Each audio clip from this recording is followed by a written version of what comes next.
Saudi अरब ने मशरकी सूबे और रियाद की तरफ दागे गए कई ड्रोन्स फजा में नाकारा बना दिए हैं। यमन के हौसी ने दावा किया है कि उन्होंने बुखारा अहमर में तेल की सप्लाई और ट्रांसपोर्ट साइट्स को टारगेट किया है। सऊदी अरब की वजारत दिफा के मुताबिक ये ड्रोन ईरान की हिमायत याफ्ता ग्रुप की तरफ से दागे गए। इराकी हुकूमत इराकी सरजमीन को सऊदी अरब के खिलाफ इस्तेमाल होने से रोकने के लिए तमाम जरूरी इकदाम करे।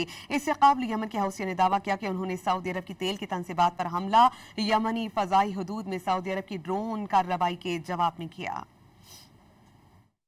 सऊदी अरब ने मशरकी सूबे और रियाद की तरफ दागे गए कई ड्रोन्स फजा में नाकारा बना दिए हैं। यमन के हौसी ने दावा किया है कि उन्होंने बुखारा अहमर में तेल की सप्लाई और ट्रांसपोर्ट साइट्स को टारगेट किया है। सऊदी अरब की वजारत दिफा के मुताबिक ये ड्रोन ईरान की हिमायत याफ्ता ग्रुप की तरफ से दागे गए। इराकी हुकूमत इराकी सरजमीन को सऊदी अरब के खिलाफ इस्तेमाल होने से रोकने के लिए तमाम जरूरी इकदाम करे। इससे कबल यमन के हौसी ने दावा किया कि उन्होंने सऊदी अरब की तेल की तनसीबात पर हमला यमनी फजाई हदूद में सऊदी अरब की ड्रोन कार्रवाई के जवाब में किया।